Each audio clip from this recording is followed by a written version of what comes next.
everybody. Welcome to Amateur Cast, the show where we pretend to know what we're talking about. My name is Kolby Liepis, and I am the director of Popcorn Romance, and I am joined with Sebastian Limon. Every time we do this show, I get more and more frustrated with your intro. Last time you got us sued by Jeff Bezos, and now you're stealing my work. And I won that case, Kolby. Did you really? Sebastian. You won the case since last episode. Wow. I've got $50. You got $50 from the richest man in the world in court. Jeff Bezos, you hack. Yes, yeah. I did. Who are you, fool? Introduce yourself. Are you asking our guest? Oh, yeah, we have a guest today. Oh, me? Okay, hold on. Who are you? This intro has went off the rails. So I'm Sebastian Limon. I'm the director of One Dark Night. Is that what it's called? Yeah. Don't worry about it. One Dark Night. Sebastian, listen, everybody. Sebastian has a new short film on his YouTube channel. It's called One Dark Night. It's really great. Go check it out. There'll be a link in the description, probably. I give it a 5 out of 10. It's passable. I gave it a 9 out of 10, baby. Thank you. Ooh. Whoa. And we are joined today. Like I said, we also have a guest today. Our good friend, Noah. Yes. Hello. Yes, who are you? Tell us who you are. Why are you in my room? I am not in your room. I'm in my room. Wait. That's ruining the magic. They have to think we're all together. Oh, yeah. We are all together, guys. Yes. Well, actually, that might be mad at us for being irresponsible with COVID. Who cares? We're on Seb's Discord room. Yes. Yes, COVID-free. We are virtually and spiritually in the same room. Amen. Yes. Yes. Okay. So, just give us a brief synopsis on who you are. Obviously your name, your favorite movies, directors, your taste. My name is Noah. I have not created anything yet, but I hope to at some point. I am a big Christopher Nolan fan. Top 5 favorite movies would have to be Inception, Truman Show, The Prestige, Shawshank Redemption, and The Social Network. Solid Nice. Movies. That's a killer list. Why, thank you. It also fits very well today, which is why we have brought Noah on, because he is a fellow Aaron Sorkin enthusiast and fan and nerd. Expert. I don't know if there's like legal criteria for being considered an expert on a subject, but I'm declaring Noah a Sorkin expert because you can. Me and this guy have been talking about Social Network since we met in high school and took film classes. Today, as we promised last week, we are finally talking about Aaron Sorkin, his filmography, and his newest film, The Trial of the Chicago 7. Yeah, boy. Yeah. Available now on Netflix. That sounded like... I mean, that's correct, but it just kind of sounded a little... It sounded like so lame. It sounded like it was going to end with available now at stores near you for only $3.99. If you call this number, we'll throw in another one for free. Oh, God. I liked it. They should... Why don't they make movie trailers like that anymore, Seb? They should. I was going to make my trailer for One Dark Night with a voiceover, but my voice is not cool. Really? Yeah, is I was going to do it, but I made a trailer. Next time you make a trailer and you want a narrator, please let me know, and I will give you the cheesiest narrator voice. It'll be good. For sure. Yeah, I'm down. That'd be great. And hey, now it's on record. So if you don't do that, all of our fans, all 3 of them, are going to be like, Seb, you hack. You betrayed him. You hack. My mother, your mother. No, not Mrs. Leapies. But before we launch into Chicago 7, am I forgetting anything? I feel like I'm forgetting a part of this intro. I mean, Noah, is there something that you want to do in terms of movies?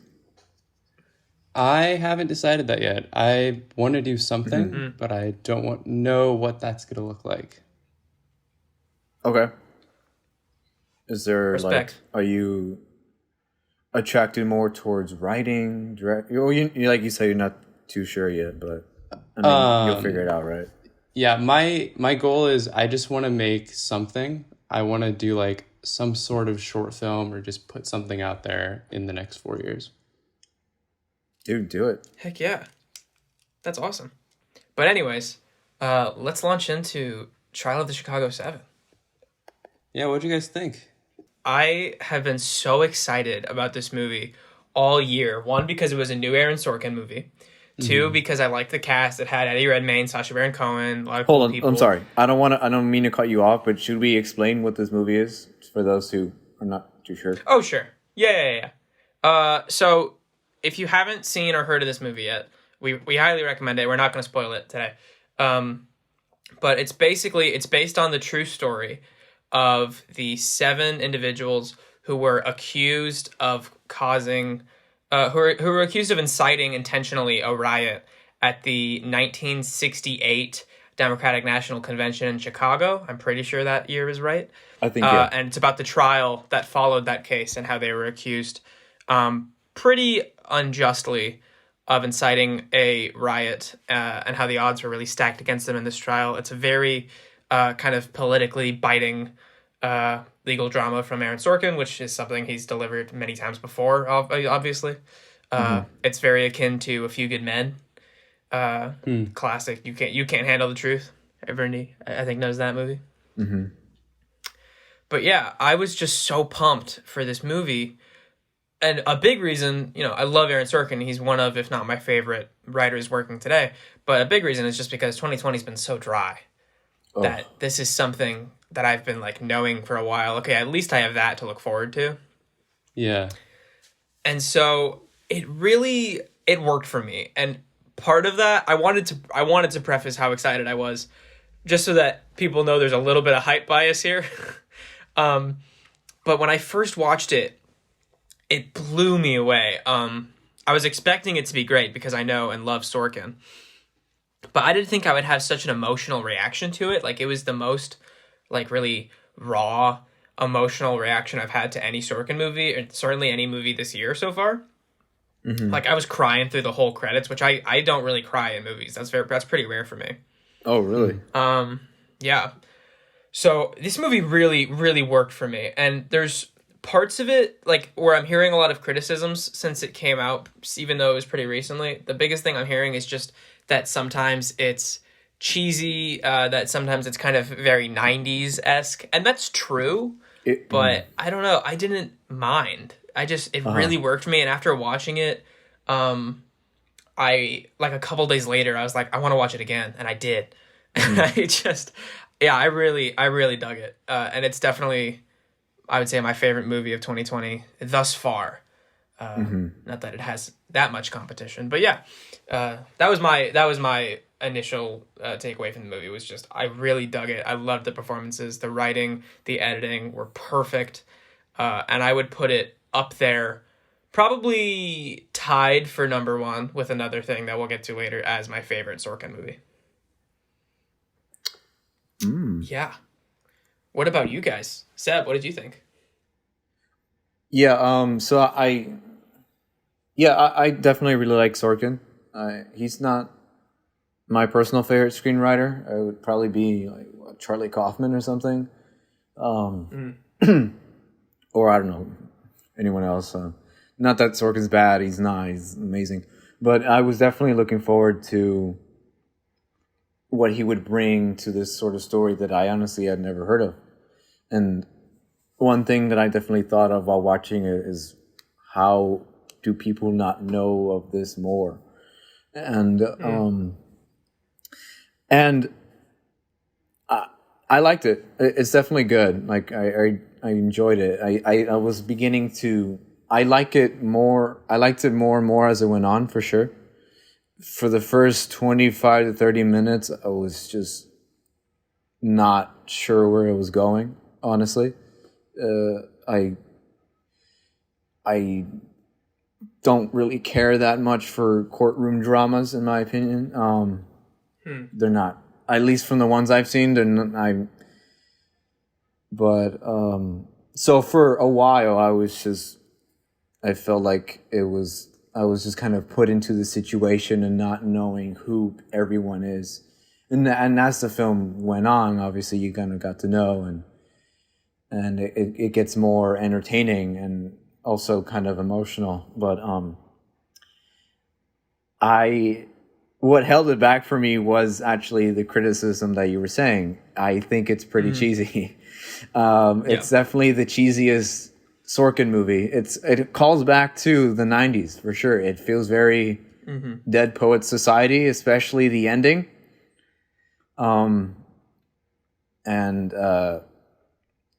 But overall, I definitely enjoyed it. Well written. Obviously, the cast is awesome, from comedic actors to serious actors, and how they all blended together. Sorkin's a better writer than director, though. I think his cinematography and directing isn't great. It's kind of bland. I can't think of anything of the movie visually and on top of my head, other than maybe some riot scenes. I love, obviously, the performances and again, just that Sorkin style of kind of flashback while also talking in the moment of a certain event. That's what a lot of Sorkin movies do. There's two people kind of talking fast towards each other angrily most of the time, and it's kind of flashing back to that moment that they're talking about, and it's like really intense and really well done, and there's a lot of moments like that for sure. But yeah, overall I liked it. It's not my personal favorite, not my favorite of the year. A little too corny in my opinion, but I mean, yeah, for what it was, and something that I'm not particularly interested in, it was able to gain my attention for the most part, mainly because of Sorkin's style and the cast that it had. But yeah, what did you think, Noah? I loved it. I would probably agree with Kolby that it's, as of now, one of my favorites of the year. But I'd also agree with you in that I think the directing, overall, Sorkin is a lot better writer than director. I think he's improved a lot since Molly's Game. The protest scenes for me were done really, really well. Some of the courtroom scenes could have been done a little bit better, in my opinion. The ending for me, I think it worked and it was good, but I think it could have been done better, especially researching the actual story of the Trial Chicago 7 afterwards. I don't like cheesiness in movies, especially in like courtroom dramas. Sorry? Yeah, just the big schmaltzy music swelling up. Yeah. And everything. It's just like, if you're into that, you'll probably love this movie. If you're not into that, I don't know. It depends. Like, I love the you can't handle the truth in Few Good Men, but the ending of that, even that movie, was just way too cheesy for me, as great as that ending is. The cast is great. The cast in this movie is like a powerhouse ensemble. It's crazy. Yeah. Just how many big names are in here, and how Sorkin is able to like, I think, really effectively juggle a large number of people and giving them each kind of equal prominence. He really balances a lot of things going on. I mean, the best example of that is your opening scene where he introduces all the characters. Yeah, and they're each throwing like lines of dialogue to each other. That was great. Yeah. Because not only is it just like a smooth, dynamic way of showing a lot of people off at once, but it also, like, just by having them finish each other's sentences, but like not in the way the other person intended, clearly. But we all know how each character was gonna respond because of how well he introduces those characters. Right, and so from the very start, he's showing us each of their very distinct personalities through their contrasts to each other in the way that they finish each other's sentences, which is just such a like clear, clever, concise way of giving everybody something very distinguishing. Like when I don't remember the names, but when the dad guy is talking to his son, and he's like, he's like, "Don't worry, it's not gonna get ugly. Even if they meet us with violence, then we're gonna meet them." Or no, what does he say? He goes, "It's all about nonviolence. We're gonna meet them with," and then it cuts, and then Sacha Baron Cohen's like, "Violence," or something like that. Yeah. I said that wrong, but something like that. It's something like that. I remember. Yeah. Yeah, where it's like this very clear contrast between them. Yeah, Noah, I totally agree with you on what you were saying about Sorkin's direction. I was thinking the same thing. Like, after Molly's Game, which was Sorkin's last movie, and his directorial debut, I think most people who watched it came away with the consensus that he's still a great writer. His direction needs a lot of improvement. Yeah. Molly's Game's direction was okay. It was pretty bland. And I think I went into this movie with really low expectations for it visually because of that, because he wasn't teaming up with a David Fincher like he's done in the past, or somebody who makes really bold directorial choices like that. Danny Boyle. Danny Boyle. Yeah. Or even Rob Reiner with A Few Good Men.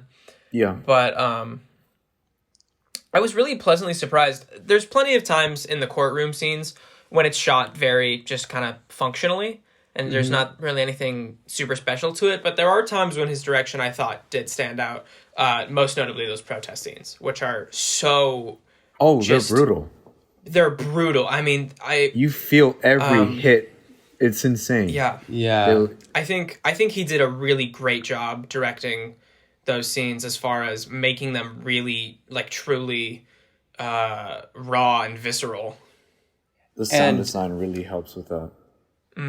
I think the large scale of doing those protest scenes, you understand what's going on in each scene. You clearly understand what's going on. Who are these people? Where are they going?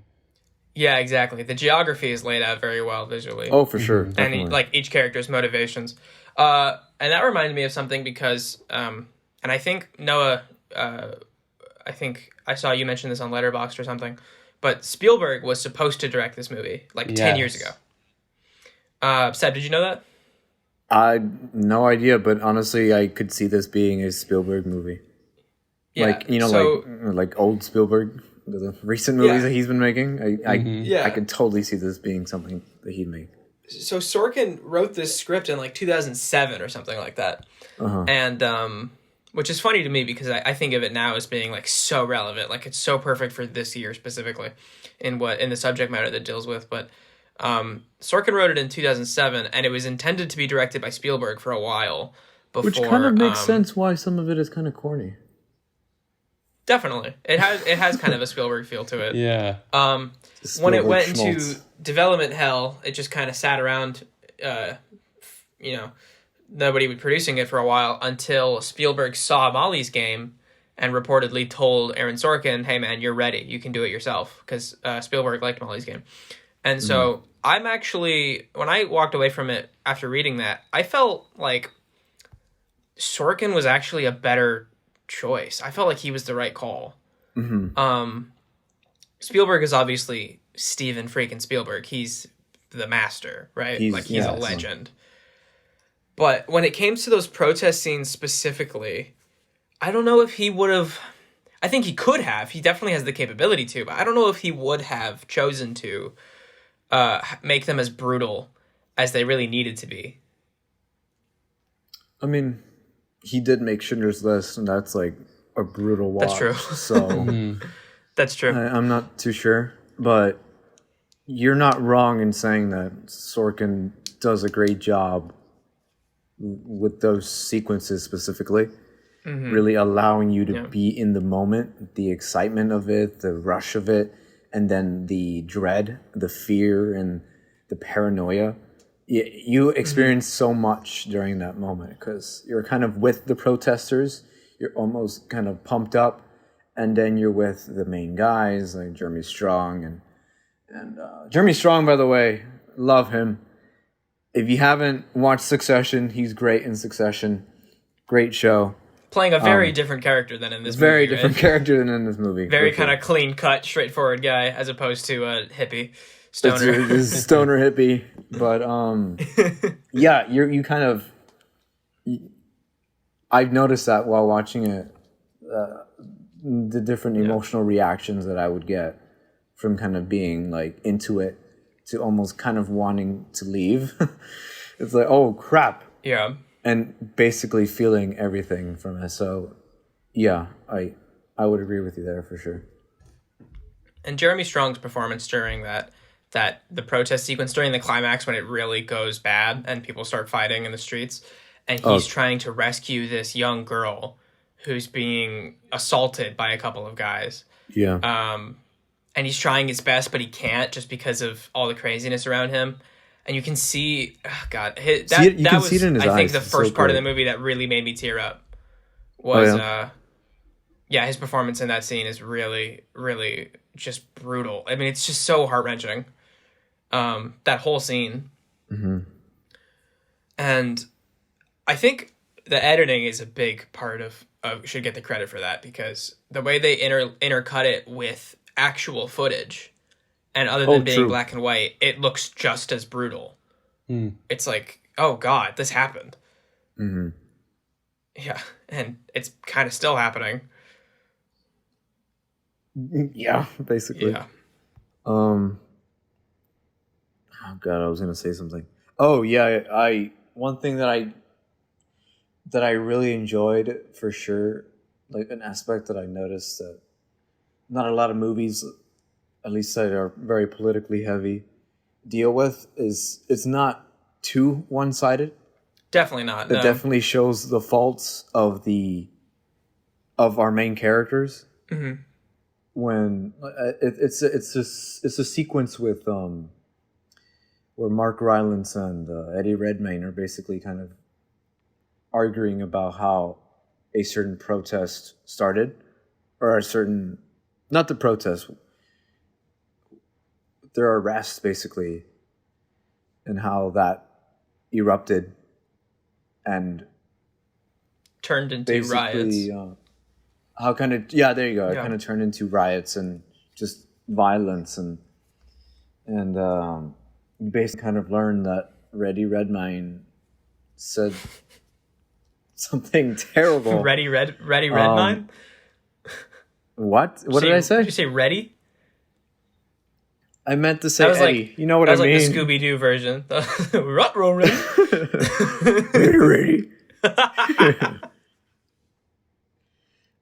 No, but basically, during that moment, you kind of learn that they initially started that. You know, like the police didn't really... Like, they weren't completely unjustified for taking action. Well, it's really... I mean, that whole sequence is about the miscommunication between the police and the people. Yeah. Mm-hmm. Which I love. You know, It's not just showing that these rioters are 100% good people or these policemen are 100% terrible. It's just miscommunication sometimes, or it's just... I don't know, like, I definitely love that it was able to get that aspect into the movie for sure. That being said, it does touch on police brutality in ways that like we were saying earlier. Oh yeah, so visceral. Oh yeah, for sure. Yeah. And the more you watch it, the more sad it is that it's a true story. Is there anything that you didn't like about it, Kolby? Anything I didn't like? I mean, so like we were saying earlier, the ending is super cheesy, and I think that's just something everybody's kind of coming out of the movie with.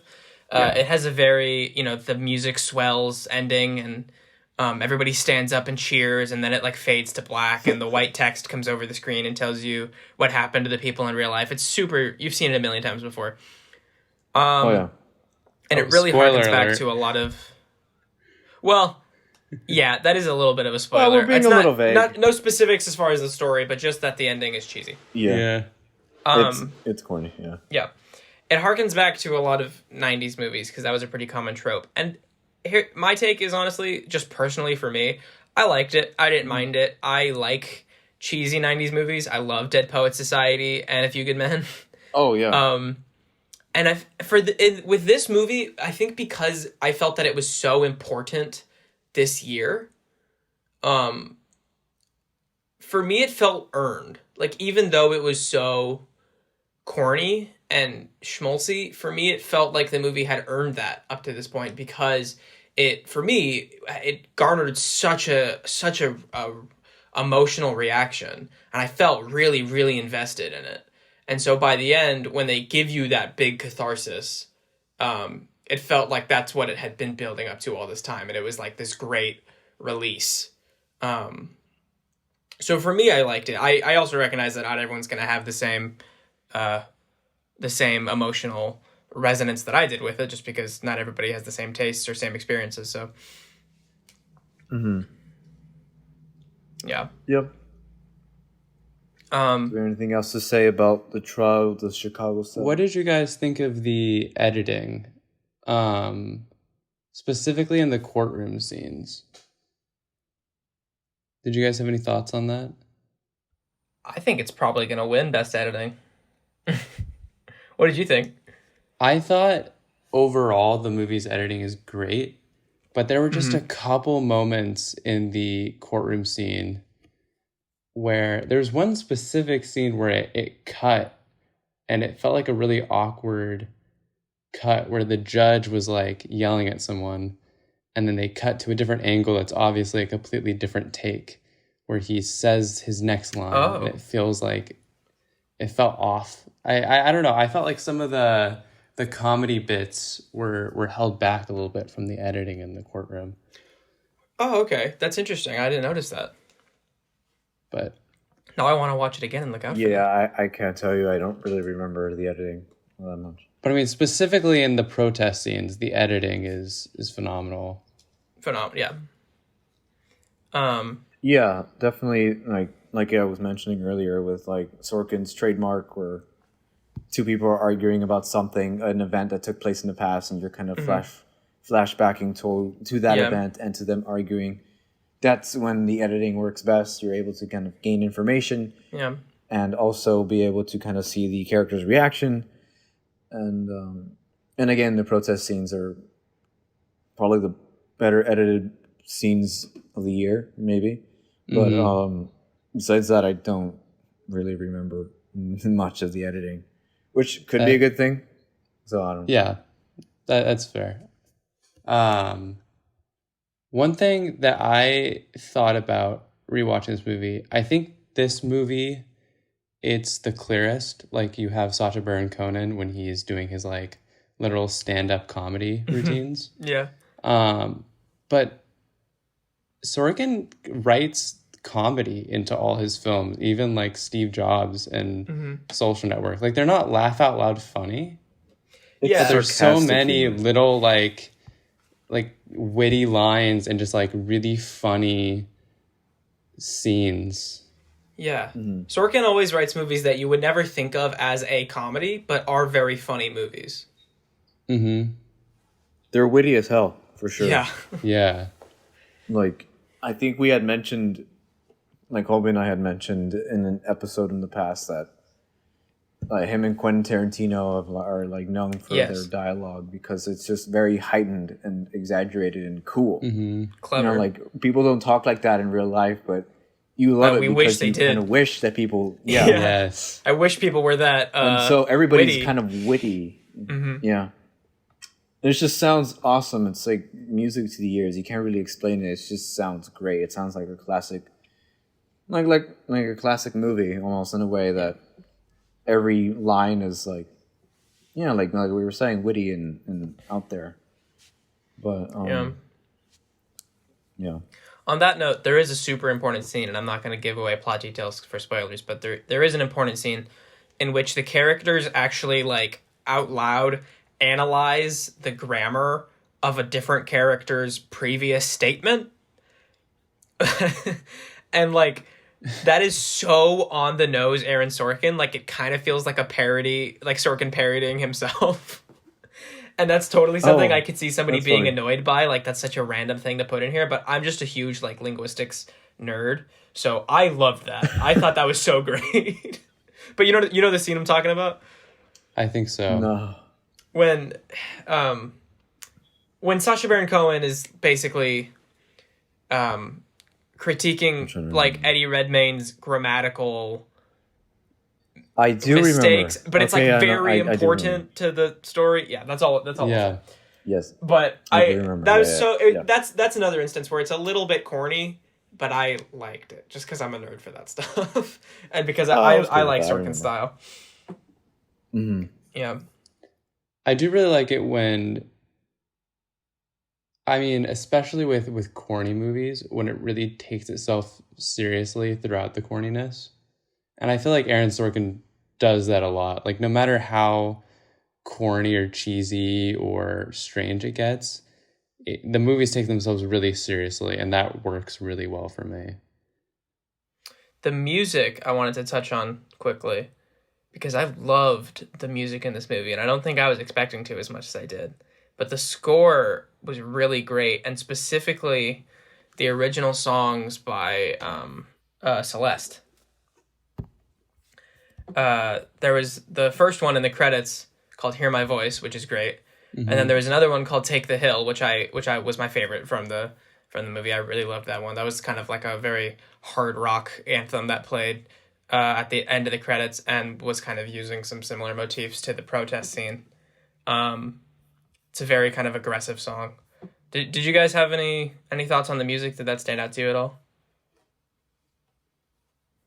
I can't think of any bit of the music at all. Like nothing comes to mind. I don't know what you. I'm shocked that you actually remember any bit of the music. It was just complete stock music to me, honestly. All right, two very different takes on the score. It was just there. I didn't even know there was a score, if I have to be honest. I did not remember that there was a song while they were charging up the hill. I remember the after credit song, which is really good. But I remember that one. That one was good. Yeah. I think in terms of the score, there was just, besides maybe the ending, which you hear in every Spielberg film, I can't remember anything of the score. It's just stock music, in my opinion.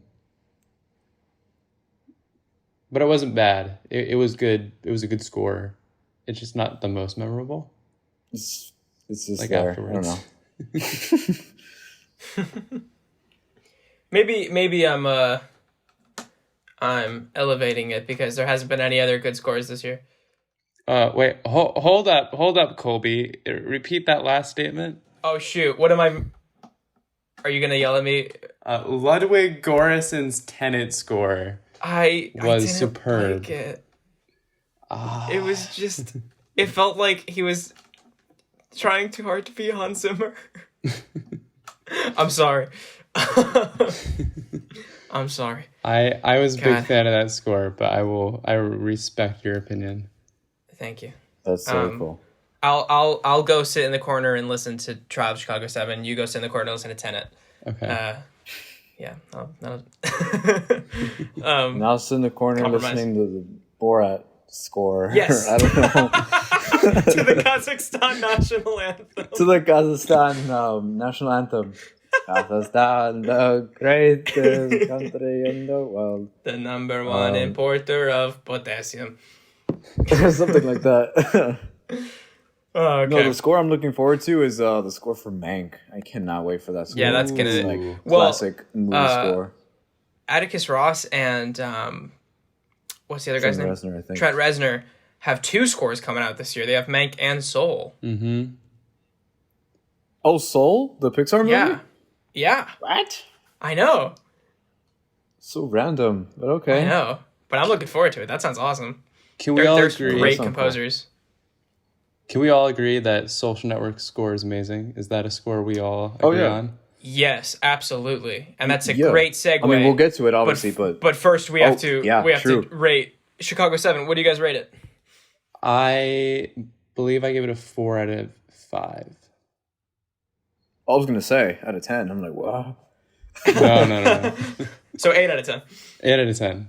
Sorry, didn't realize we're going out of 10. I know, I heard 4 too, and I was like, dang, that's low. I thought you liked it. I know. 7 out of 10. I definitely I liked it for sure. A little corny. And it'll take me a while to rewatch it again. But yeah, good movie. Good movie. I gave it a 10 like right after watching it for the first time, just because of how hard it hit me. If I'm being like honest, if I'm being really practical, I'd probably give it a 9. Because I don't think it's a perfect film. But I don't know. It worked for me on a very personal level. It really, I don't know if it hit close to home for me, but maybe it doesn't have again, to be perfect to be a 10. Yeah, and maybe again it's just because it's been such a dry year, and I was like so excited to have a Sorkin movie. But yeah. I mean, hey, it's your tastes. If we all had the same rating, it's my this taste, show would be and boring. It's correct. It's objectively right. Kolby, you hack. MU. Not true. Speaking of hacking, there's a lot of hacking in the Social Network. What? That was actually not a bad segue. Yeah, that was pretty good. I like that. Social Network, baby. This was both me and Noah's favorite Sorkin movie. It's my favorite too. Oh, and so it's all 3 of our favorite Sorkin movies. Yeah, I just picked Steve Jobs because why not? Right. We'll get to that in a bit, though. Noah, did you want to kind of give the little synopsis for Social Network? Yeah. It is very, very loosely based off of Mark Zuckerberg creating Facebook. And it... after Mark Zuckerberg breaks up with this girl, he gets really angry and he creates a social network. And is it technically a courtroom drama? Parts of it are. Parts of it are, for sure. The courtroom is kind of a framing device, but it's not the central narrative. I would say that the central narrative, the movie itself is very about Mark Zuckerberg and his relationship with Eduardo. Yeah, I would say the same thing. But I think that's what the movie's about. The courtroom drama is a huge part of the movie and kind of the outline of their relationship from there. Can we do spoilers for this movie? It came out like 10 years ago. It's already like a modern classic. We can I feel like most it. people. Okay. So, what do you think of the Social Network? I love this movie. I think this is one of those few movies where, like, you take every single category in the Oscars, and like all of them, I think it's one of the best, and it could deserve to win. Like, the acting is great, the directing by David Fincher is great, the script is great, the editing is great. The costumes, I want to say, are great. I want to make that statement. Yeah, I agree. The lighting, the sound design, the VFX are really good. Oh, yeah. The hidden visual with effects the that David Winklevoss Fincher twins has in his movies. Yeah. It's one of those VFX where I know it's there, and I'm like looking to like see it, and I just can't. Yeah. I fully believe that they're twins there. It's one of those movies that nobody gives credit for having good VFX, ironically, because they're so good nobody even realizes they're there. Like, I don't think most people even realize there is so much CGI in this movie, but there's a lot. Mm-hmm. And that's the same thing with all of Fincher's movies. That's true. Although in his earlier ones you can tell. And that's not his fault. Yeah. That's just a product of it being the late 90s. Like, exactly. In Panic Room, it is very obvious. Yeah. And in Fight Club. But you mentioned the costume design, and I love that you said that, because that's such like something that like I wouldn't have even thought to compliment this movie on, but it is really great. when Mark Zuckerberg was getting an interview on the actual Mark Zuckerberg was having an interview on the movie, and he was asked what is real. He said every single outfit he has in his closet. Like, they got every single outfit right. I was just gonna say, That's awesome. when I was rewatching the movie for this podcast, I watched it partially with the cast commentary with Jesse Eisenberg and Andrew Garfield's commentary. And Jesse Eisenberg said that the costume designers wanted to only use clothes that the real people were at some point seen wearing in a picture. So anything Jesse Eisenberg wears in this movie is something Mark Zuckerberg is pictured on record wearing. That's crazy. That's the only clothes they would use, is something that the actual people had worn in real life. But it also doesn't feel like they were held back, because I feel like a lot of times you'll have like actors or people like promoting, like, look at what we did this thing, but it doesn't actually like help the movie. Whereas like all the costumes fit and work great in this movie.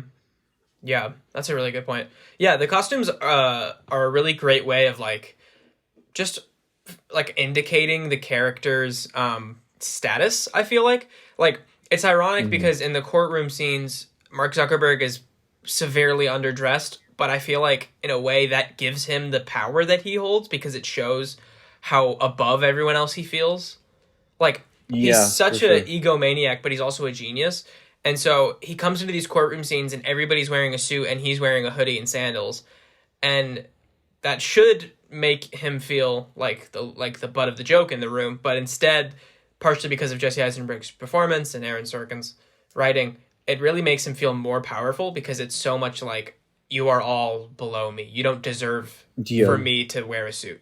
You know, you don't deserve the effort. I do not need to waste. Yeah, I need to put any effort to make myself good. I am above you all. Yeah, great little hidden stuff like that. I mean, that's just Fincher. You know, like, Fincher is known to be almost like a Kubrick, in that every detail needs to be the exact way that either it was or that he wants it.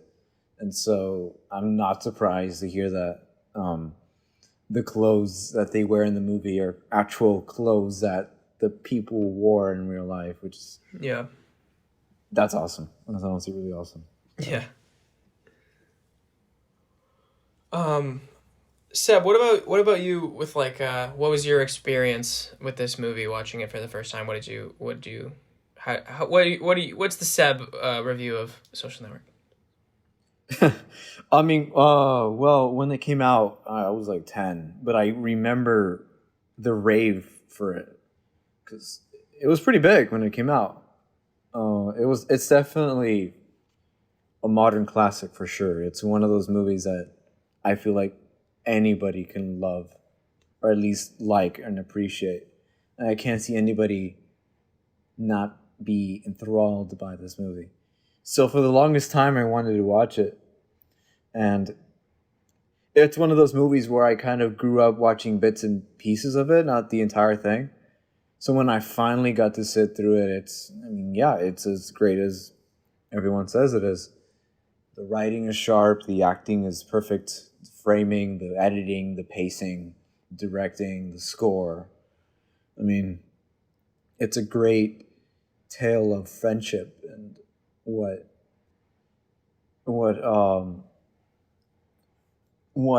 can, like, I'm losing my train of thought, but it is basically a tale of revenge, almost in a way. It's not revenge, sorry, like backstabbings and the loss of friendships, the jealousy, jealousy, the use of power, the rise of power, all through these kids, basically, which is great. And I love that. But I mean, I it's hard for me to think of like an issue with the movie, and like I'm sure it's obviously not I don't think it's a perfect movie. Is it? It could be. Like it might be. It probably is not someone's style. Would that be an issue? Like I'm totally into this. You know what I mean? Like I can't really think of anything that I say. It's like, oh, that was bad. It's like everything about this was like top tier. Mm-hmm. Every side character was memorable. Everything felt real and lived in. It knew when to be realistic but heightened.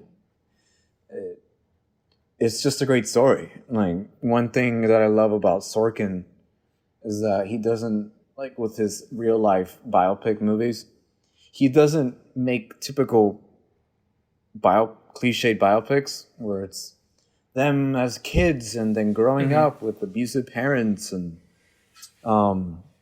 discovering the talent that they love and that they have, and then getting famous and then dying, and then the white text at the end. Yeah. I think what perfectly describes Sorkin's approach to movies is a recent quote in the official trailer for Mank, where it says, I think Gary Oldman says, "You cannot capture a man's entire life in 2 hours. All you can do is hope to leave the impression of one," which is what he does.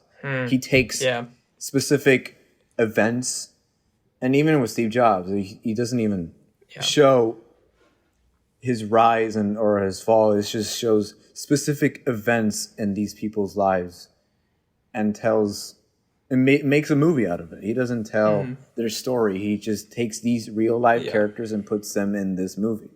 And uses them to kind of make a statement about a certain phenomenon, a certain era, a certain certain kind of ideology, rather than just adapting their life. And I was watching an interview with Sorkin the other day, and you mentioned like biopic, and he declared in this interview, he was like, Social Network is not a biopic. I never intended it for it to be the biography of Mark Zuckerberg. It's a film about, whatever you want to say it's about. I think it's probably about greed, power, loneliness, friendship, a lot of stuff, jealousy, and how that is specifically manifested in the early 2000s with the rise of social media and social networking, hence the name. And it's aged so well despite being about social networks. Yeah, that's what's wild about it, is how well it's aged. It seems like a movie that should have gotten dated so fast. Mm-hmm. Well, yeah, like you mentioned, it's not a movie about Facebook. It's a timeless story about friendship, about backstabbings, about jealousy. That's what the root of it, and that's what people connect to the movie. It has Facebook in it, and it has Mark Zuckerberg and Eduardo Saverin and all that, but that's not what the whole emotional root of the whole movie is. And that's why it's gonna be known for years to come. Mm-hmm. And it's already a classic, the poster is a classic poster already, the score, some scenes are already recreated and parodied. That great scene with Andrew Garfield and Eduardo, and basically smashing Mark's laptop and kind of saying, "Lawyer up, asshole." That great scene. The opening scene that you mentioned in the bar. Noah, in the bar. I love that opening scene. So I have a really great anecdote about that opening scene from Sorkin's commentary on the DVD track, which is that he said when he gave the script to Fincher after agreeing to do the movie, he told him, when I started reading the script and I started reading that bar scene where he's just being such an ass to his girlfriend on this day in the bar, and this is like the big catalyst of the movie because it leads up to her breaking up with him, which is kind of what leads to him creating Facebook. But Fincher said to Sorkin, if she doesn't punch him in the face at the end of this scene, I'm going to stop reading. Because that's the only correct way for this scene to end. And then when he got to the end of the scene, she doesn't punch him in the face, but she says, "You're an asshole." Yeah, she says, Mark, you're going to go through your life thinking that everybody hates you because you're a nerd, but I want you to know that from the bottom of my heart, it's not because you're a nerd, it's because you're an asshole. And Fincher said that he went, oh, there's the punch. but it wasn't physical. It was verbal. And that's such a good example of Sorkin. Like, that's the best way I could describe Sorkin to somebody. But I love that quote from Fincher where he was like, she has to punch him in the face. And then he went, oh, she did. She kind of did. I think we all feel that way. Like, when I showed it to my mom, she's like, dude, this guy's so pretentious. Like, she needs to do something. Yep. And so at the end, when she says, you're an asshole, she's like, oh, thank God. So I'm glad that even Fincher was like, dude, the heck is wrong with this guy? Yeah. And it hits. Yeah, that's awesome. It hits. And I feel like it hits for even the next few minutes after. You're still hit by that. And you can see that hit and that blow to Mark for the next few scenes. Yeah. Really for the rest of the movie. I mean, it lasts with him until the last couple seconds of the movie when he's just refreshing on her page over and over. Like, I kind of think he spends the entire movie trying to redeem himself from that moment, but only digging himself deeper and deeper. I think that he's thinking about her through the entire movie and that Facebook is a distraction. If you notice, he actually quotes her in a later scene. Really? When he's with the Winklevosses for the first time and they're introducing him to the idea of the Harvard connection, he quotes her by saying, you would do that for me? In like the same verbatim way that she said it. That's interesting. Yeah, I definitely think that's intentional. I think Sorkin wants you to know that he's thinking about her the whole time. And that's another example of Sorkin taking a liberty too, to really drive home the point that he wants to make with this film, because like in real life, Mark Zuckerberg like had started dating another girl after she broke up with him and before he made Facebook. Like the entire time the movie takes place after she breaks up with him, he had this other girlfriend. But Sorkin knew that, but totally... Oh, sorry, no. Sorkin, I think, didn't know that. I think in the interview he said that she never came up in court, in the court cases, in the briefings. In the research and all. But then I believe he said that he found out later and decided to not include it. Because it just didn't vibe with what he needed to say with this movie about social networking, about the 2000s, and about there's a line that Rooney Mara says where she says, you call me a bitch from your computer because that's what the angry do nowadays. You sit at your computer in your basement, and it's like that line has only gotten more true every single year since this movie came out.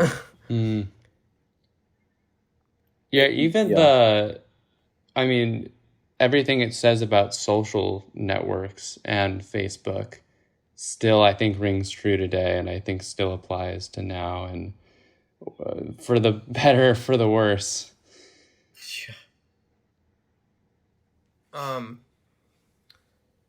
It's funny that you mentioned Mank earlier, Seb, because, Fincher has this movie coming out, and we're going to definitely talk about it on the podcast when it does come out, but it's all about Citizen Kane.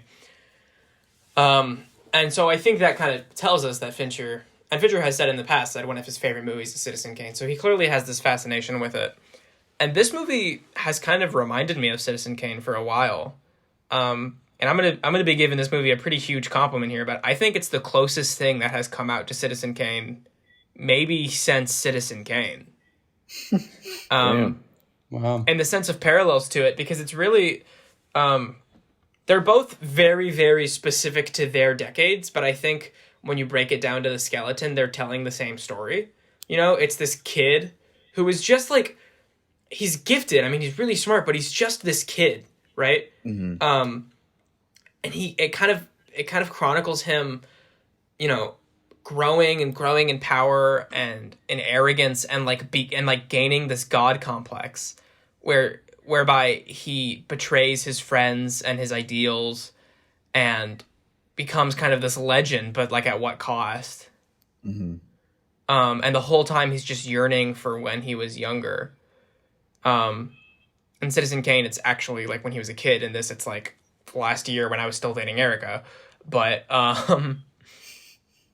I think there's a lot of parallels to Citizen Kane in that. And that's a very, there's a whole genre of movies about this guy who starts small, grows big, becomes powerful, but at what cost? He loses everything. He backstabs people. There's so many movies like that. Yeah, but none are that great. not I think many Fincher. are that great. I think Fincher does that better than any other director I've seen with this movie. Yeah. Yeah, that's interesting. I didn't realize that. I need to rewatch Citizen Kane. We will. we will for Meg. But do we have anything else to say about The Social Network? Yeah, did you guys hear about Aaron Sorkin talking about a sequel? I didn't hear that. Yes. No. I was going to bring up a sequel, though, because I love that idea, but I didn't know he said anything about it. Yeah, he said he's all down to do it, and he'll start right away if David Fincher comes back to direct. Oh, that's so awesome. Okay. Yeah, it's definitely needed for sure, especially with what's happening. Yeah, this is actually one of the few movies that I think really, really could use a sequel. Because Mark Zuckerberg's story has only gotten bigger and more intense and more fascinating since then. Yeah. And like exactly what it's really saying about social networking has only become more and more true, and it's become more and more political. Yeah. I would love to see Sorkin's take on the last 10 years of Facebook. Yeah. On the last 10 years of Zuckerberg. Great. Yeah. That's I think because and then imagine if like in the next couple of years we get Social Network 2 and it's all about the 2010s, and then I'm sure Zuckerberg's going to remain in the public eye for another 10 or 20 years, and then Sorkin writes Social Network 3 and you get this incredible trilogy that goes down in history.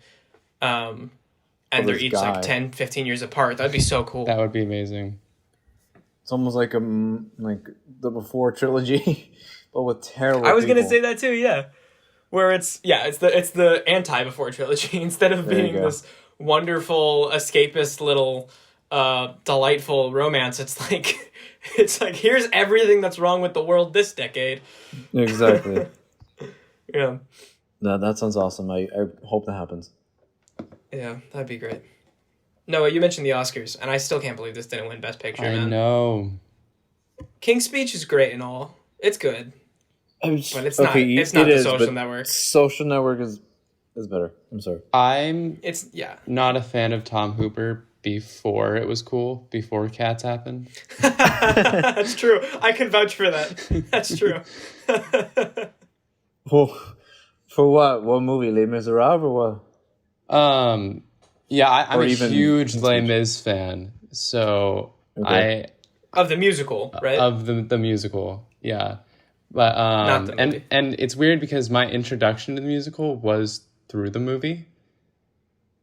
But weird. I'm very critical about movie musicals, but I was sad about some of the decisions that were made for that movie. Dang. Yeah, it's been a long time since I've seen that. I only remember Russell Crowe. Another movie that is not as good as Social Network. There you go. There's a lot of movies that aren't as good as Social Network. This is seriously one of the. I don't know. I'd probably put it in my top 30 of all time at least. There's not a lot of movies that are as good as Cats, though. Either, that's all I'm saying. That's true. I mean, Cats is top 5. Mm-hmm. Top 3. Easy. Don't you? It's the best movie of all time. I haven't even seen Cats. Let's just agree it's the best movie of all time. Yes. Let's just do it. Yes. Let's stop beating around the bush. Let's just say it. Cats is the greatest film I've never ever heard made. of Stanley Kubrick, but Cats is the best movie I've ever seen, and that's Hey, my final declaration. people are still talking about it right here, right now. That's true. I mean, unironically, Cats is like my favorite movie theater experience I've ever had because I laughed so much. I've never laughed harder in a movie in my life, and that's true. This is now a review of Cats, everybody. Yeah, sorry. Back to Social Network. We do have to, before we end, we have to mention the score because Noah, you mentioned it earlier. This is such an incredible score. It's hypnotizing. For Social Network. It really is. It's honestly the score from the last decade that I've heard people talk about the most. I mean, I can't think of another score from the last decade that's this good. I'm trying to think of one. I love Phantom Thread, in my opinion. Inception score. That's true. Inception does have a great score. La La Land, I love La La Land's score. Oh, right. La La Land is great. I was thinking, I wouldn't have thought of La La Land because I would just think the songs, not the actual score. Oh, true. But La La Land does have a fantastic score. My one last thing to add to Social Network would be, speaking of La La Land, Whiplash. Whiplash being like it's a drama, but it like feels like a thriller. Yeah. Oh yeah. I think Social Network, especially when you have like David Fincher, who has worked on so many thrillers, like it's a drama, but it has that like feel of a thriller to it. The cinematography, the pacing, the use of shots. Yeah, for sure. It's very it's tense in moments, for sure. Yeah. Yeah. It has a real darkness to it. Yeah, definitely. That I don't know if another writer and director pair could have brought to it. Yeah. And the score is a big part of that too. Kidding me, Sorkin and Fincher? That's awesome. I know. I kind of wish Fincher just directed like every Sorkin movie. not to say anything bad about the other directors that he's worked with. They're almost all great. But man, Fincher's great. Do you guys want to rate The Social Network? Give it a 10 out of 10. Awesome movie. Modern classic. Go see it if you haven't already. 10 out of 10. Yeah, me too. I think the first time I watched it, which I was probably like 13, I didn't totally get it. It was like my first Sorkin movie, and I had a hard time keeping up with the dialogue, so I liked it, but I didn't totally get it. And I've watched it a couple times since then and given it like a 9. And then when I watched Chicago 7, I ranked it above Social Network, and then finally rewatching Social Network recently for this, I was like, okay, fine, this is a perfect movie. And so I changed my Sorkin ranking for it to be at the top again, and nice. I gave it a 10 out of 10. It really is a pretty much perfect movie. This is also this is just a little tangent, but this is one of those movies that I like to look at like actors who have worked with directors where it just doesn't sound right. Like for example, the fact that London Tipton from Zack and Cody has worked with David Fincher. She's great in the movie. It just doesn't sound right, you know? Yeah. Yeah, I love that. This is one of my favorite examples of that. Justin Timberlake is phenomenal. Exactly. Justin Timberlake, exactly. It's like, wait. What do you mean Justin Timberlake was in a Fincher movie? And he was great. Another great Fincher example is Meatloaf. What? The fact that Meatloaf has worked with David Fincher, that makes me happy. Yeah, I don't get it. I'm so sorry. Meatloaf was in Fight Club. Oh. I haven't seen Fight Club. Oh, shoot, dude. It's great. I mean, actually, that's not really true. I don't like it that much. I don't know why I said that. Okay. But that's controversial. It is controversial. We'll talk about it on a future episode for sure. Okay, cool. But yeah, the actor Meatloaf, the motorcycle guy from Rocky Horror, is in Fight Club. Anyways. Nice. Do we have a good segue for Steve Jobs? Speaking of movies, we watched Steve Jobs. Once again, could have been a segue for literally anything. Speaking of rich jerk tech people, we watched Speaking Steve of Jobs. Silicon Valley jerks. What is it with Sorkin and jerks?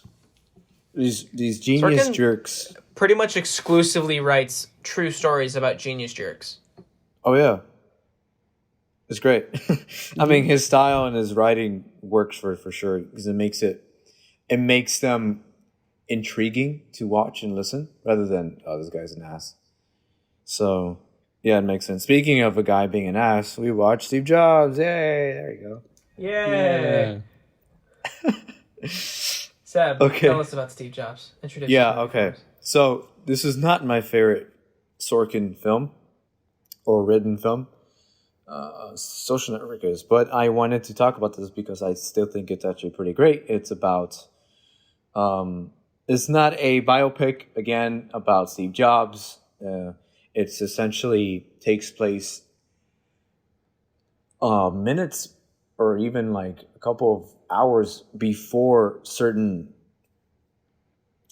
conventions or like certain events of like Apple, like before the launch of a certain Apple device, the new, it takes place like definitely hours before, and you kind of see Steve Jobs a different man in each moment, and so again, it's not exactly seeing him as a kid.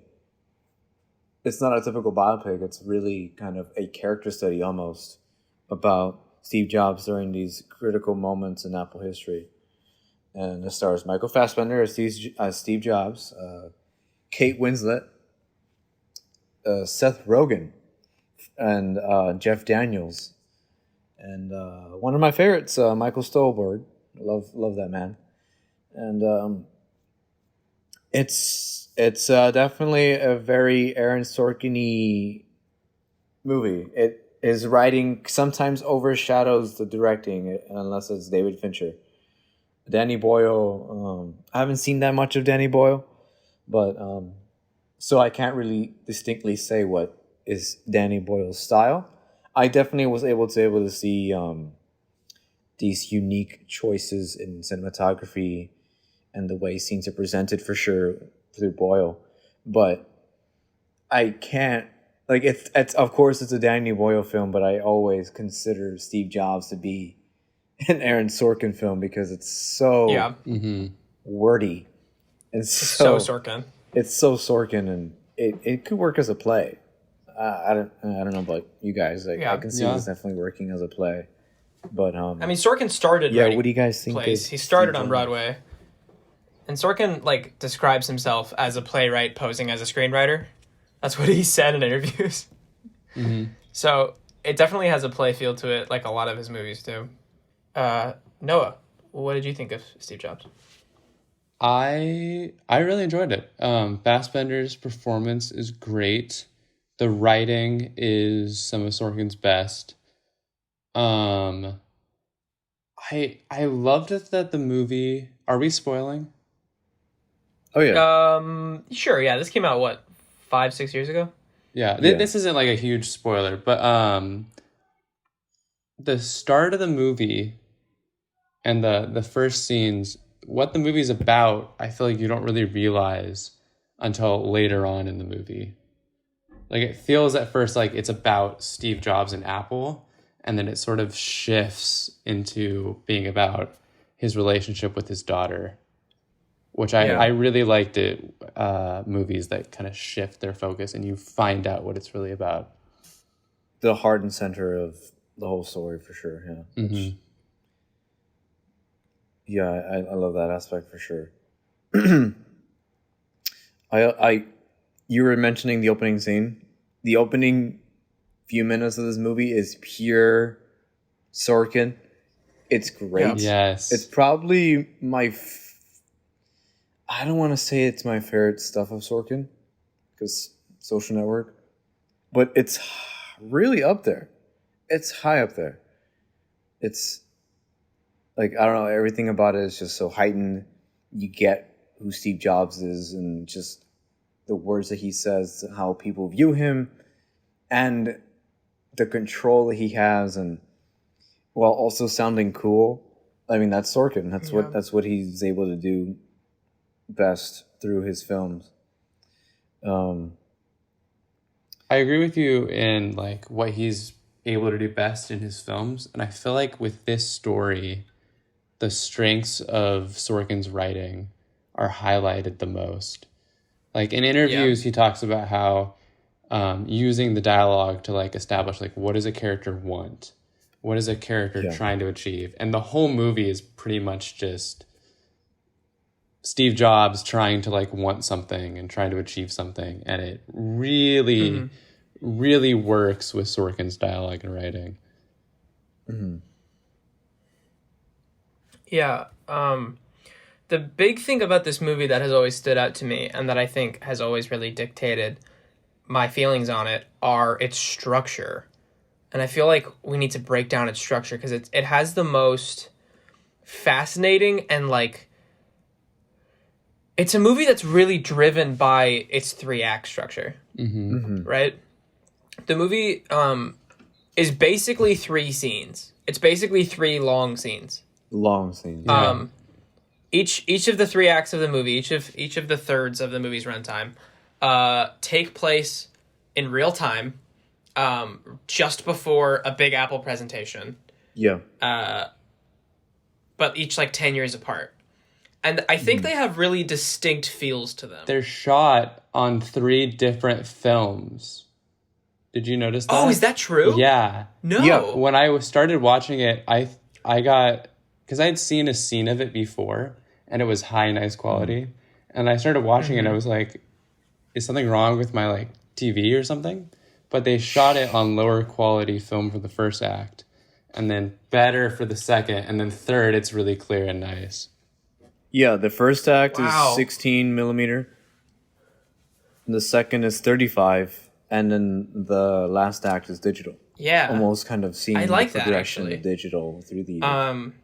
Yeah, for me, I felt like the first act feels like classic Sorkin. It feels 90s, even though it's very snappy and quick, like Sorkin is. And you know that's intact with what's going on in the movie. It takes place in the, well, I guess it takes place in the 80s, right? The first act, but you know, it has a classic feel to it. And then the second act takes on this whole other thing where now that it's 10 years later and Steve Jobs has become this very well-known public figure and he's been fired from Apple, but he's got this like revenge plan basically to get back in. It takes on this extremely like grandiose, like mythic feel to it. The act opens with a picture of like an ancient Greek painting or something like that, I want to say, and then like a painting of like the Revolutionary War. And there's a lot of like these allusions to Greek mythology and like Greek tragedy, and then there's these lines where Steve Jobs refers to himself as God, straight up as God. Like, he has a line where he says, "I do not bleed," and he has another one where Kate Winslet says like, you know, God did not forbid that the computer doesn't say hello, and he says, "Yeah, but I forbid it." Oh, stuff like that. Like you really feel the weight of his power. And also, like, in the way he talks to Jeff Daniels' character, they have a scene together in this big empty room with all these wooden chairs. Oh, God. Which is kind of like this weird abstract set. Yeah. I remember seeing that scene and being like, what is this room? I know. Like, there's no so reason weird for this room to be here at all. But it's a much more abstract than it's meant to be taken literally, I think. Yeah, the second act of the movie feels extremely dramatic compared to the other two. And then you go to the third one, and it's got this much more, like, modern, sleek feel. And like you said, it being shot on digital is a big part of that. And now that I'm thinking back to it, like, I can see it. Like, I actually can see that difference. That's cool. Yeah. I like that. Yeah, that is really cool. And so not only do those 3 distinct acts, you know, accurately track Steve Jobs' character arc, but also like the rise of Apple and its power. Yeah, I feel like when I first watched it, that really threw me off because I was so like, it felt inconsistent to me. Yeah. But then when I rewatched it for this podcast, I felt like I got it a bit more. Like I got why Danny Boyle wanted to do that and make those each 3 feel very distinct and distinguished from each other. Yeah, that sequence with Jeff Daniels and the second act definitely feels more like an actual like you were mentioned earlier, like a Greek tragedy. It feels like a drama, like a play, like a heightened drama play. Whereas the first act is Sorkin-y, and very classic. The second is very almost Shakespearean. And then the third act is kind of modern and laid back in a way. Mm-hmm. And there's a scene in the second act where it's like the fall of Steve Jobs. It's like where he gets fired from Apple. And it's pouring rain. It's midnight. Lightning strikes. It's all these extreme Dutch angles. Like, it's so over the top music Greek is tragedy. Like classical and blaring. Yeah. It's great. Yeah. Yeah, they use a lot of like aggressive classical music, which I feel like is very fitting in the second act. Yeah, the second act for sure. And then like there's sprinkles of synth here and there, but Danny Boyle seems to be like a very, when I say weird, I don't mean in a bad way. He's like a weird, unique filmmaker that really takes certain risks, different angles, different ways of shooting a scene, ways to interpret putting something. Big text on the screen at random points that just like says what the character's saying. He does that both in this and in Yesterday. Oh yeah, Yesterday he made that. Forgot about that. But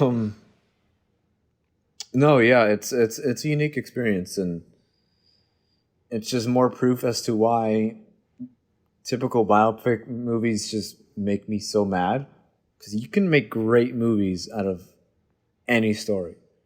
You really can. It doesn't need to be the same thing over and over again. Bohemian Rhapsody, oh my god. But it's just this is certainly more distinct and kind of unique than other biopics. And again, I think Sorkin doesn't like the idea of the biopic. I think he likes to take a real person and use them as an example to tell the story he wants to tell and to say what he wants to say. Have you guys seen Molly's Game though? No. Yeah, I have. So in researching Molly's Game, I would say it's the one exception where it looks really accurate. Like, she came to him for the story, and he does it pretty closely to the actual events. I think that in comparison to Steve Jobs and Social Network, I think that while Molly's Game is really good and I really love that film, it's hindered by the fact that it's so close to the actual story. I think the creative freedoms in Steve Jobs like allow him to do so much more. But I think he still has the ability to do really good biopics that are closely to what actually happened. Do you know about like the one big thing he did make up in Molly's Game though? Like the one big fabrication? No, I don't. Idris Elba's character, who is the second lead of the film, is not a real person. That's right. Isn't he two different people? He's like multiple people that Aaron Sorkin just smashed together into a made-up character. That's right. That's not really a spoiler for the plot of the movie. It's just like an interesting fact. Because in Molly's Game, he's like the second lead, but he's just not real. Oh, what was that? Did you guys ever see that movie Big Eyes? That Tim Burton movie? No. I did not. No? Okay. Yeah, that movie does the same thing. Where they make up a character for the sake of the characters in the plot. And I remember, it's just really random. But yeah, keep going with Steve Jobs. Do we have anything else to say about it though? Can we mention Kate Winslet? She's wonderful in this movie, but what happened with her accent? Did she have one? Well, exactly. Did you guys notice like her accent changes abruptly halfway through? No. You guys didn't notice this? Okay, watch the movie again. And I Googled this to make sure I wasn't insane. And like other people have commented the same thing online. Watch the movie again. She starts the movie with a total American accent. Okay. And then during that first time jump when it goes to the second act, she has where's she from? Holland? Or I think she said Poland. I think they referenced the accent in the opening scene, right? Correct. But she like doesn't speak with it. She speaks like American. And then you go to the second act and she has like a thick Polish accent. What? But she does Polish accent for like a short bit when they mention it in the first scene. Like she switches to Polish for the girl. Yeah, that's true. It's a little strange. Just if you rewatch it, let me know if you hear it, because the first time I saw it, I thought, okay, I just didn't realize it during the first act, and then when I rewatched it for this, I was like, I was right. She's not doing it. And I looked it up to make sure I wasn't insane. And other people said the same thing, but she is very good at it. I don't want to like. Oh downplay yeah, her she's Kate performance, 'cause it's Winslet. great. She's wonderful. Yeah. Michael Stuhlbarg, love that guy. Oh, Michael Stuhlbarg, I'm a big fan of him, and this is probably just me being stupid, but I think it's a testament to his performance, because at the end of the movie, like, I knew he was in it because I saw his name was in the credits, but I was like, wait, which one was he? And I had to look it up, and I was like, wait, he was that guy? Because he's super main. He's a super main character in the film. Yeah. And he really disappeared into that character for me. Like, I didn't even see him as Michael Stuhlbarg. Oh, that's cool. So I thought he did a great job in that sense. That's cool. The acting in pretty much every Sorkin movie, there's no bad acting. I can't think of any. Yeah, no, I don't think there is. Everybody gives their top tier performance. Seth Rogen's great in this too. I think Seth Rogen is kind of like Adam Sandler. Like, he's done a lot of dumb stuff, but when he tries, he's really good. Yeah.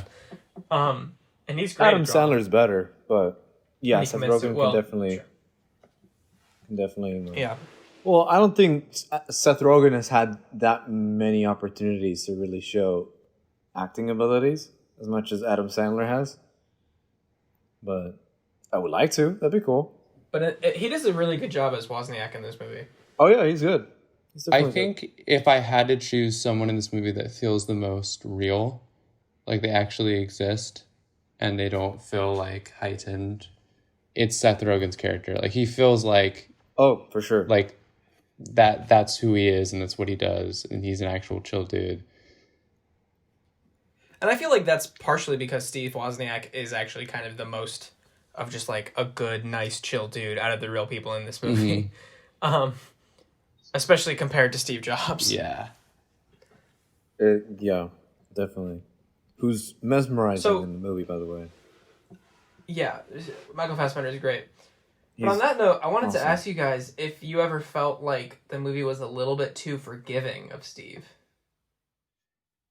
It definitely felt, in the shift from the second to the third act, like he undergoes a lot of changes, and it even references the changes in the movie. But it feels very sudden. I mean, there is a big time gap, but it's just like, he doesn't fully change, but there's like parts of him that just sort of go away and change. I mean... Yeah. For me, it was like...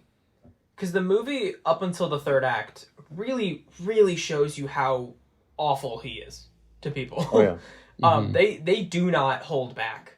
The way he treats his daughter, like, he looks... Like, she says, I'm so glad that you named a computer after me. And he looks her in the eye and he says, I didn't. It's a coincidence. I didn't name it after you. You're not that special, right? And then there's a line that's just, like, so randomly mean, like, for no reason, when he's talking to Kate Winslet.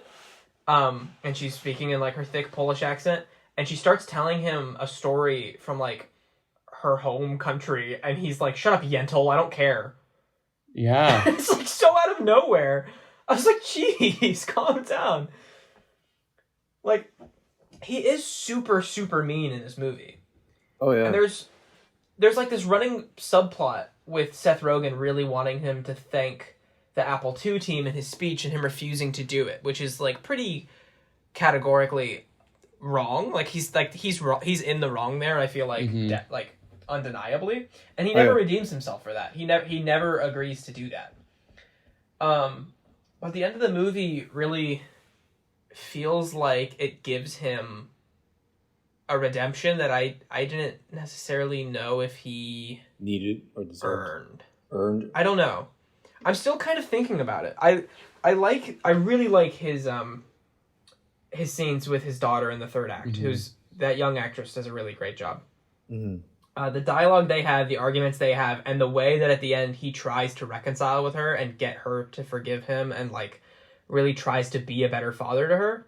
Yeah. It's a really great scene on the rooftop there. And he says, of course it wasn't a coincidence. Of course I named the computer after you. The acronym I told you it meant didn't even mean anything. I made that up, right? And he says, like, I'm going to put 1,000 songs in your pocket, which is obviously just kind of wink at the audience of, like, the iPod. Mm-hmm. Mm-hmm. And then, big spoilers here, but the ending is he goes on stage and there's, like, this flashing light, and it frames him visually in this, like, God complex. Mm-hmm. And then he, like, looks at her and, like, looks at the camera and, like, walks towards her, and it cuts to black. And it feels like, and there's like this big music playing, and it's very, very happy, upbeat music. And the daughter kind of has this like faint smile. It feels like it's shot and edited like it's such a happy ending, but it didn't feel that happy to me because not that much changed. I have two comments on that. Okay, great. So the first thing is, I feel like and I really appreciate this about the movie, you can see the change in him from Act 1 and 2 to 3. And I don't think he ends perfectly still. Like, he doesn't have a perfect arc where he's, like, a great person suddenly. However, I almost feel like throughout the movie, like, I think in real life, like, when we learn in school and stuff about Steve Jobs, it's painted in a very, like, it's Steve Jobs. He's great. He's wonderful. Look at what he did. And I almost feel like the movie sometimes almost comments on, like, he wasn't all that great. Yeah. Almost like we've painted him in, like, the sort of, like, God-like presence of, like, look what he did. So that's one thought I have. That's a good point. Yeah. Because I think even Seth Rogen says that. Like, I read every day Steve Jobs is a genius. People worship you. People see you as, like, who are you? What do you do? And we're basically just seeing who he really was.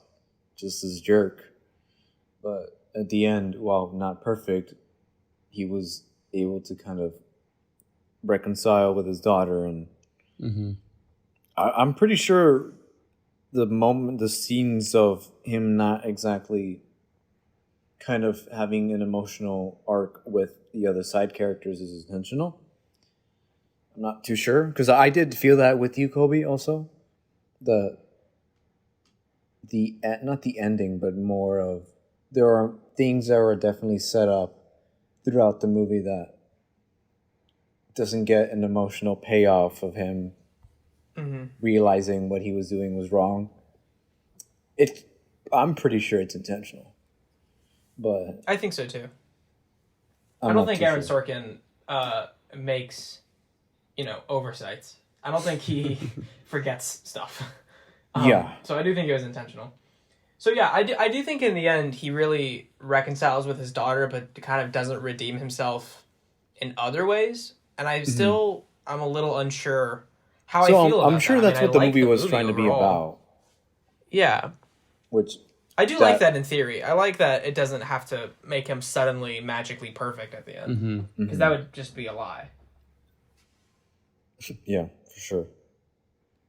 But no, I felt that too. I definitely felt that.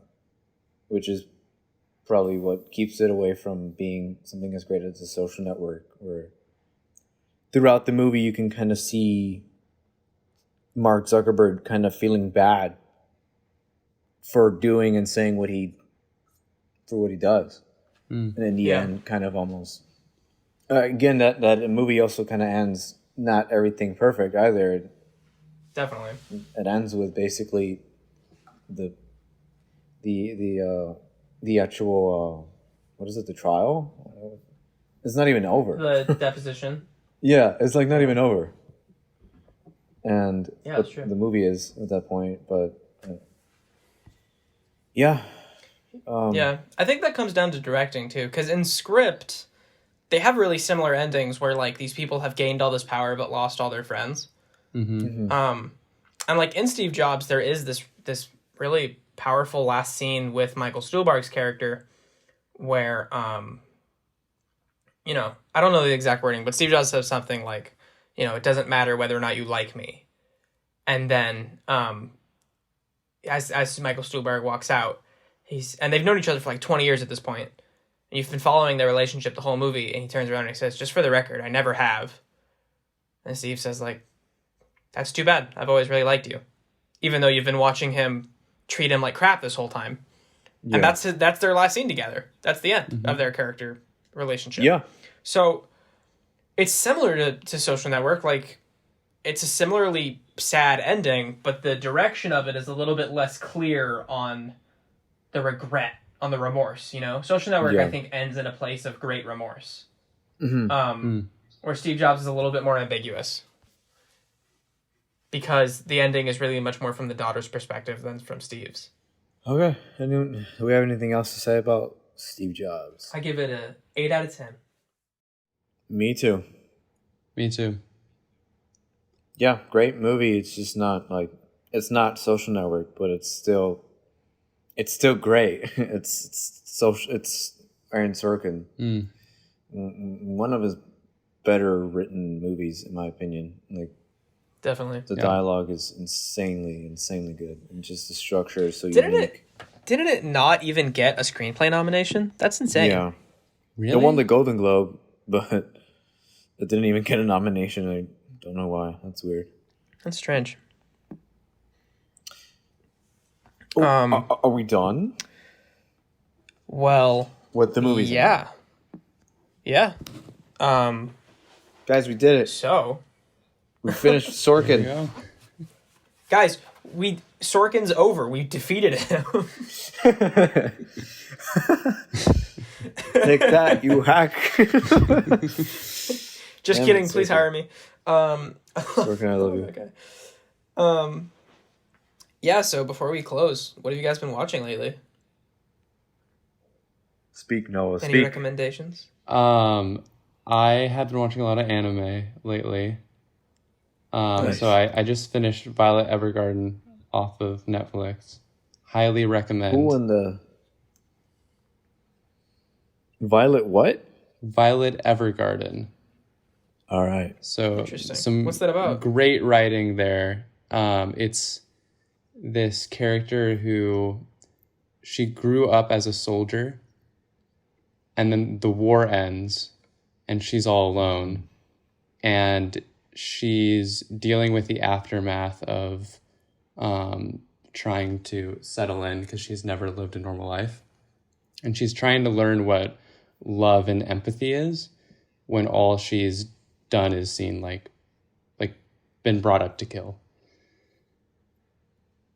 But that sounds interesting. The structure of the show, like the first couple episodes, it's like okay, and then it really like shows you like what it's about. It's really cool how it like structures her full character arc throughout the course of the series. So I highly recommend that. And awesome. Movie came out, not in the US yet. Oh, Gotta really? wait a couple months for that. Yeah, they made a movie that comes out in America in like probably 6 months whenever they finally get that here. Oh, nice. I saw On the Rocks. I think you saw that too, Kolby. Yeah, I liked it. Is that already out on like mostly, Apple? Yeah. I've been seeing mostly like mediocre or negative reviews of it, but I really liked it. Okay. Oh. What did you think, Noah? I thought it was really like fine. I didn't think it was really anything special. Bill Murray and Rashida Jones is great in that film. Oh yeah, that sounds like a great pair. But other than that, it didn't do much for me. It's a very mellow movie. Mm-hmm. And like not very much happens. No. Huh. So, almost like a Sofia Coppola movie. Yeah. So if you're considering watching On the Rocks, go into it. I think if you can go into it kind of knowing if it's your style or not, if you like movies that are just a lot of walking around a nice city and talking, with kind of some like intimate, maybe some subtle comedy, you're probably going to dig it.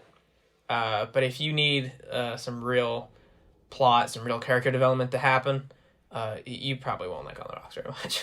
Stay far away. It's very laid back. Nice. What about you, Seb? Well, since we haven't been able to make a podcast in a while. During the month of October, I've just been seeing a bunch of spooky movies. Finally got around to seeing Nightmare on Elm Street, which was awesome.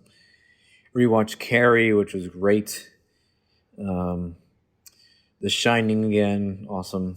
Polanski's horror movies, which are... You guys need to see Rosemary's Baby. Rosemary's Baby is amazing. I do. Okay. I do not like that man, but I will bootleg one of his movies. Polanski, I'm going to say that. He's not a good person, obviously, but... No, he sucks. My God, he's easily one of my favorite directors. He's amazing at making movies. And it's too bad because, holy crap, what he did was awful. He's a terrible dude. We don't like that man. We don't support him, but we can acknowledge that he made good movies. Oh, yeah. I'm personally someone that can separate the art from the artist. So Polanski, just I don't know. Great movie. Great movies. He's The Pianist, Repulsion. Great movies. But Chinatown, holy crap. And then Borat. I love Borat. I finally watched Borat recently. And then obviously the second one, which segue to what we're going to be talking about. Oh, wait, sorry. Kolby, what have you been watching before we segue? We'll come back to that segue in a bit. We'll come back to that. Just remember that segue. Just remember it. I'll say this quick. So you mentioned horror movies. I finally watched Texas Chainsaw Massacre yesterday. What? Very good horror movie.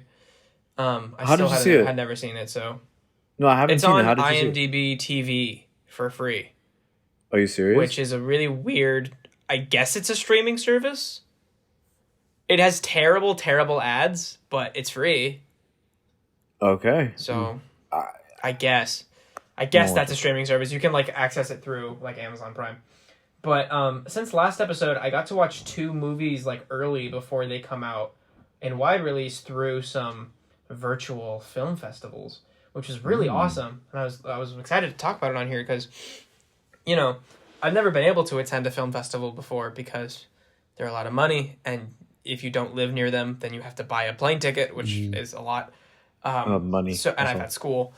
So yeah, I've never been able to participate in a real film festival. But this year, one, I guess, positive of COVID is that they're online, which means it doesn't matter where you live, you can watch them. Mm-hmm.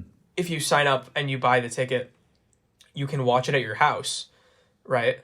And so through the AFI Film Festival and the Middleburg Film Festival, I got to watch 2 movies. I watched Wolfwalkers, which is a new animated movie coming out on Apple TV. It's from the same studio that made Song of the Sea and The Breadwinner and Secret of the Kells. Oh, I've heard of this. Yeah, it's very good.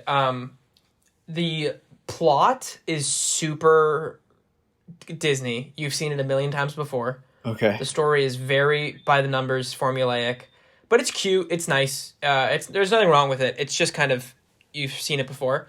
What's really going to stand out about Wolfwalkers is the animation. The animation, the art is beautiful. It's so extremely good. Nice. It has a real kind of unique energy to it that I think a lot of people are going to dig when it comes out in December. And then the other one I watched, which I was super pumped to talk about, and I hope we get to do an episode on it when it actually comes out on Amazon in January, is One Night in Miami, which I mentioned to you last episode, Seb. Yes. Because I mentioned the trailer had come out, and I misspoke. I said it was based on an August Wilson play, and that it was coming out on Netflix. I was getting it mixed up with Ma Rainey's Black Bottom, which is an August Wilson play coming out on Netflix. This is a Kemp Powers play, who's the guy that wrote Soul. Oh. It's directed by Regina King. It's coming out on Amazon. I don't think a lot of people have really heard about it so far. It doesn't have a poster. They haven't really started advertising. But just keep your eyes open for it. Just trust me, guys. When this comes out in January, it's going to make a splash. It's going to get nominated for a ton of Oscars. This movie's crazy good. I've been hyped for a while, And- so I'm excited. Yeah, it's the only movie so far this year that I've ranked up there with Trial of Chicago 7. Those are my top 2 this year for sure. Oh, nice. It's really great. I think it's what Green Book wished it was. I think that's the best way I can describe One Night in Miami to you. I think Seb, I think you'll love it because you didn't like Green Book. It's like Green Book. It's like what Green Book wants to be, but it actually works so much better. So look forward Okay. to One Night in Miami. It's really fantastic. Cool. But until January, Okay. resume the segue. Borat. Borat. Borat. Very nice. I can't do the Borat voice at all. I'm so bad at it. My wife. My wife. I can't She's do it. my Anyways, sister. we're doing Borat. We're talking about Borat next episode. We talked We're gonna about be Borat next reviewing. Yeah, Seb, why don't you just finish out the episode for us in your Kazakhstan accent? I'll do my best, young boy. To next episode, we do Borat, subsequent movie film, and Borat number 1. We will speak spoiler of whole films. Anyways, next week we're going to be we're going to be talking about Borat and Borat subsequent movie film, the sequel that came out recently on Amazon Prime. If you haven't seen these movies, what is wrong with you? Borat is And they're awesome. also starring Sacha Baron Cohen from Trial of the Chicago 7. Oh, connections. So yeah, tune in next episode if you like Borat, if you want to hear us talk about that. Until then, nice. thanks for listening, everybody. This has been a very nice episode. Yeah, thanks for Yes. having me, guys. I can't. Noah, Yeah, thanks for coming on, Noah. We hope to have you on awesome. again in the future. It'd be awesome. for sure. Yes, Noah, thank you for right. joining. And like Kolby said, hope to make another episode someday. You seem like a cool guy. Thanks. It was nice to meet you, Seb. Nice to meet you too, bro. All right, guys. Thanks for listening, everybody. Adios.